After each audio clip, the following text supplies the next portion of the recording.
I'm Atra Al-Nashar in Washington. We're learning chilling new details about how Vance Luther Boelter allegedly carried out what authorities say was a politically motivated attack in Minnesota that left a state lawmaker and her husband dead. Another lawmaker and his wife were shot and are recovering. Federal officials now reveal Boelter allegedly stopped at the home of two additional lawmakers.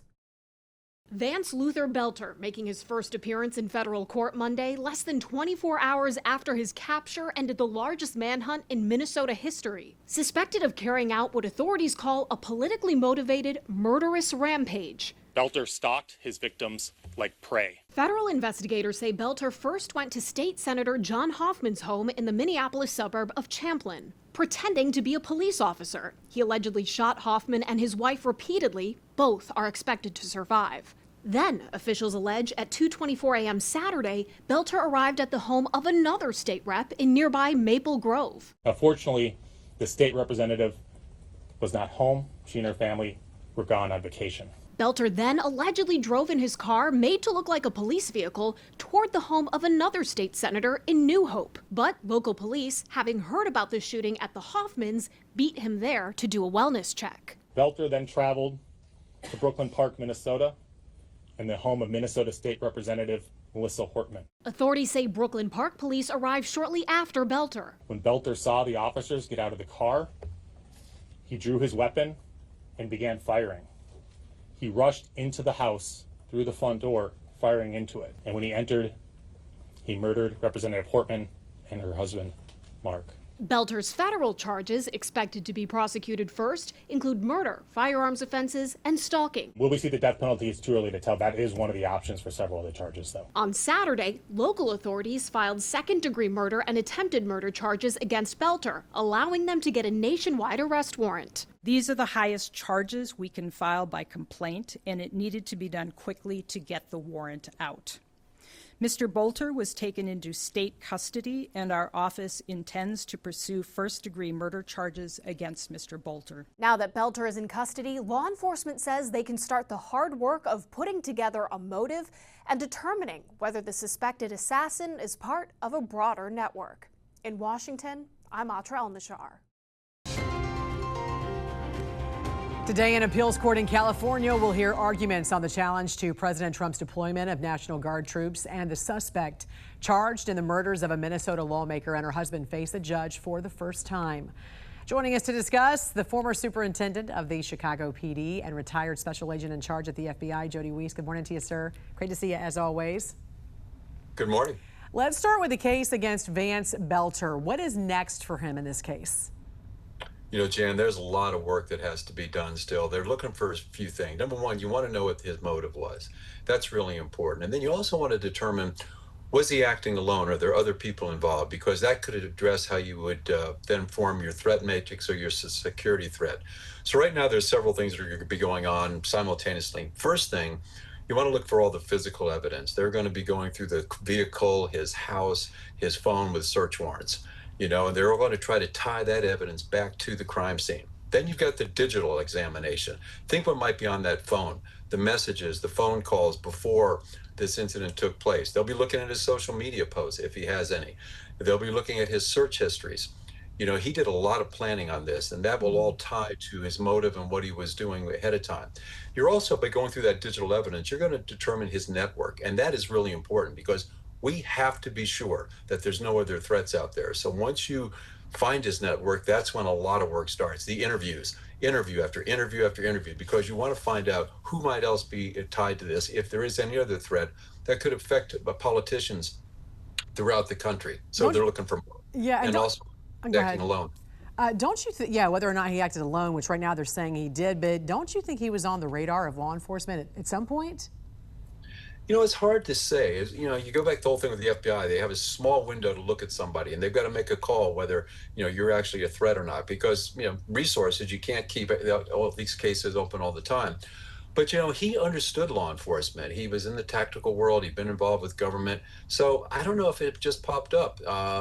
We don't know. And that's what they're going to determine. Like, why, if he wasn't known, should he have been known? Right, and if he should have been known, why wasn't he known? Right. So we All just these have to wait questions. for the investigation. The Federal Appeals Court in San Francisco going to hear the case whether the president can actually keep control of the California National Guard, which ultimately, as we know, could end up in the hands of the U.S. Supreme Court. Now, the reason this even began was because initially the LAPD was very slow to respond to these riots. The president obviously felt an obligation to protect these federal ICE agents. What's been your thoughts on this challenge to the president's decision to send in the Guard? Why wouldn't any law enforcement welcome the help of any law enforcement? And my first thought is the case should be tossed. I mean, Title 10 clearly gives the authority to the president to deploy the National Guard, to federalize the National Guard when federal assets, either structures or people, are threatened. You had ICE agents that were being threatened just trying to do their job, carrying out search warrants.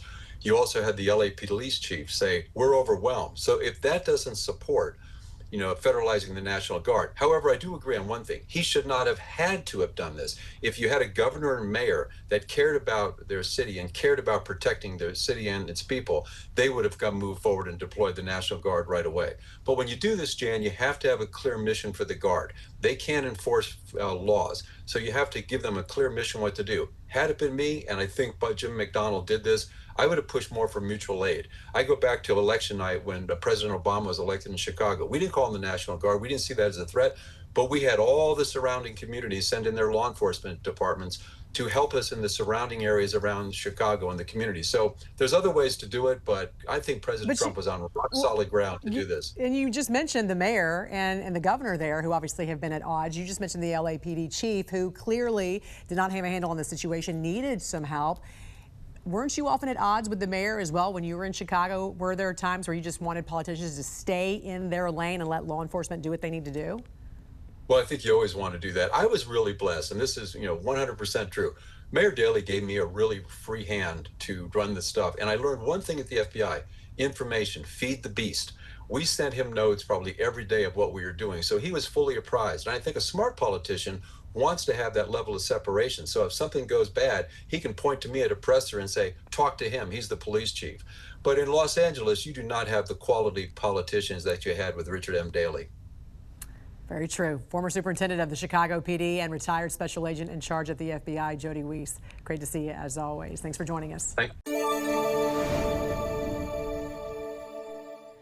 I'm Atra El-Nashar in Capitol Hill. Members of Congress received a security briefing Tuesday in light of the shootings of 2 Minnesota lawmakers and their spouses outside Minneapolis that authorities say were politically motivated. There are renewed calls for increased security for lawmakers and for lawmakers themselves to tone down their rhetoric.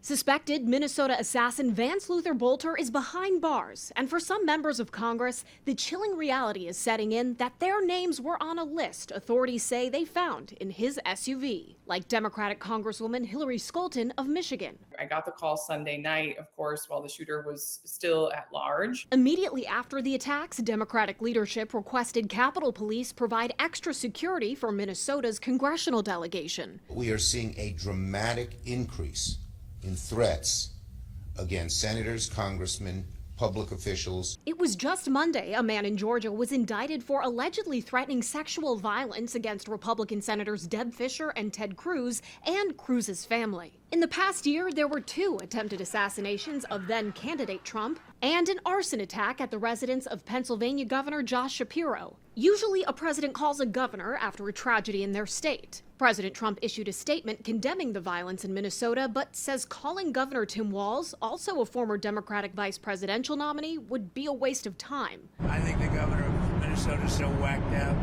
I'm not calling. Hours after the attacks, Senator Mike Lee posted claims on X that the suspect was a Marxist, implying Democrats were to blame for what happened. The suspect's roommate later told reporters he was a Trump supporter. Minnesota Senator Tina Smith, a friend of slain state representative Melissa Hortman and her husband Mark, confronted Lee about this Monday. He has a powerful platform. He should not be using it to spread misinformation and to basically make a joke of the murder of people.